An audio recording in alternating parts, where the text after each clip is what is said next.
কিভাবে পরোটা ফ্রোজেন করে রাখি সেটাই আজকে দেখাবো। এখানে আমি আটা নিলাম, তারপরে হচ্ছে আটা বা ময়দা যার যেটা ভালো লাগে সেটাই নেবে।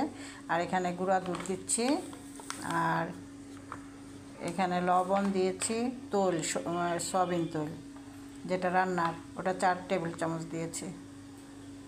এখন মাখবো, তারপরে গরম পানি দিয়ে ডোটা তৈরি করব।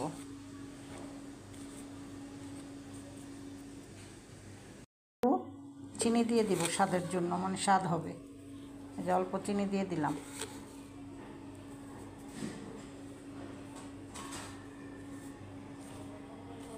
গুঁড়া দুধটা দেওয়া মানে পরোটাটা অনেক মজা লাগে। গরম পানি দিব, গরম পানিটা দিয়ে, এটার মধ্যে কিন্তু গরম পানি দিতেই হবে। আটাটা গোলায় এখন এটা ঢেকে রাখবো কতক্ষণ, তারপর বানাবো।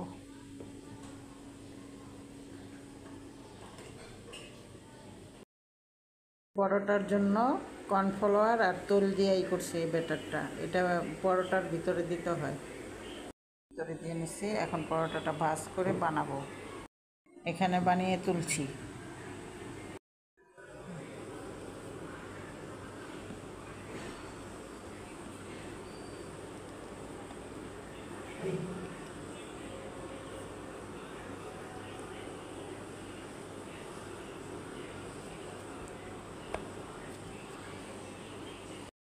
এখন ফ্রোজেন করে রাখবো।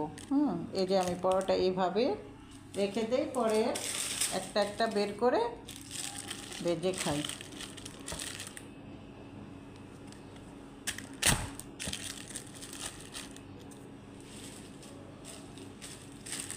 এটা কিন্তু করে রাখলে যে হঠাৎ করে মেহমান আসলো তখন হাতে অনেক কাজ থাকে।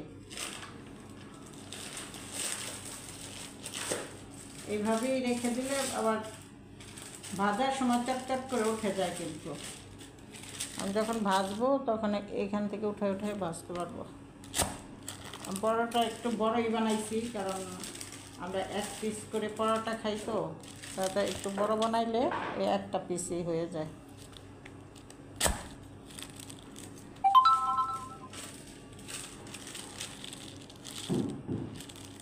আমি তোমাদেরকে দেখানোর জন্য যে কীভাবে রেখে দেই সেটা দেখানোর জন্যই আজকে আবার নতুন করে বানালাম।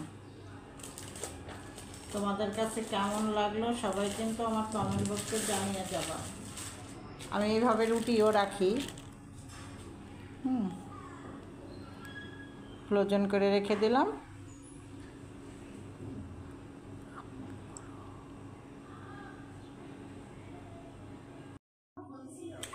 তোমাদের কাছে কেমন লেগেছে সবাই কিন্তু কমেন্ট বক্সে জানিয়ে যাবা। আর ভিডিওটা তোমরা দেখবা, কারণ কেউ কিন্তু উপর দিকে ধাক্কা দিবে না, কারণ এই পরোটা বানানো কষ্ট আছে।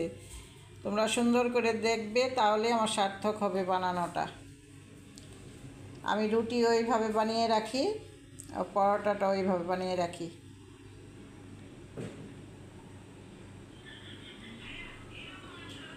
আল্লাহ হাফেজ।